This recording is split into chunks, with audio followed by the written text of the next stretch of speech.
তোমাদের তরে আমার একটি অনুনয়, বাতিলের প্রাসাদ যেন উঁচু নাহি রয়, প্রাসাদ যেন উঁচু নাহি রয়। আমি চলে যাব হয়তো আগেই, বিজয়ের পাব না প্রসাদ,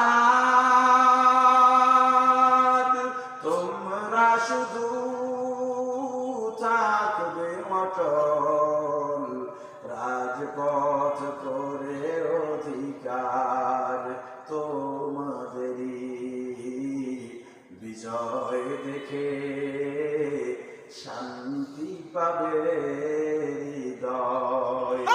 তোমাদের তরে আমার একটি অনুনয়, জালিমের প্রাসাদ যেন উঁচু নাহি রয়, বাতিলের প্রাসাদ যেন উঁচু নাহি রয়।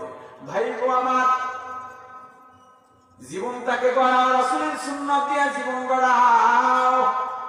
আল্লাহ কিয়ামতের ময়দানে গতকাল মুফতি রফিক সাহেব হুজুর বয়ান করে গেছেন, হুজুর বয়ান কিয়ামতের ময়দানে কি কি রোশনি হবে, আর হাসরের ময়দানের অবস্থা কি হবে, কেমনে কায়েম হবে, তা আমি বয়ান করেছি।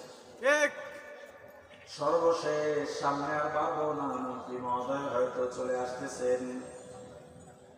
3 দিন ব্যাপী বাজার নিল, আজকে বিদায় হয়ে যাব। সবার কাছে দোয়া চাই, খেদমতে কথা বলায় আয়োজনের যত ত্রুটি সব আমার পক্ষ থেকে, আর যত কল্যাণ আল্লাহর পক্ষ থেকে, বিশেষ করে আমার মাদ্রাসার শিক্ষকরা, আমার চাচাতো ভাইয়েরা, আমার বোনজানাইরা, আমার বাবা চাচারা, আরো কিছু মানুষ আছে যারা আমার সঙ্গে সবসময় চলে, এত পরিশ্রম করেছেন। এই মাহফিল এত সুন্দর হইতো না তাদের পরিশ্রম না থাকলে।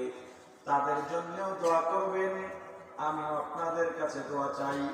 আমার ঢাকার প্রতিষ্ঠান, কুয়াকাটার, আলিপুরের এই প্রতিষ্ঠান, সব কিছুর জন্য দোয়া চাই।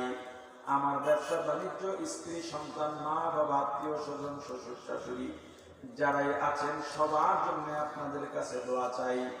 আপনাদের জন্যও দোয়া করি।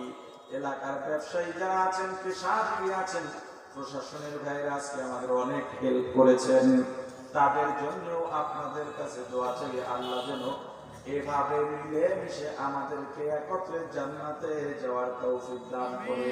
আমিন। আরো জোরে বলি আমিন। আমি এখানে স্কুল করেছি।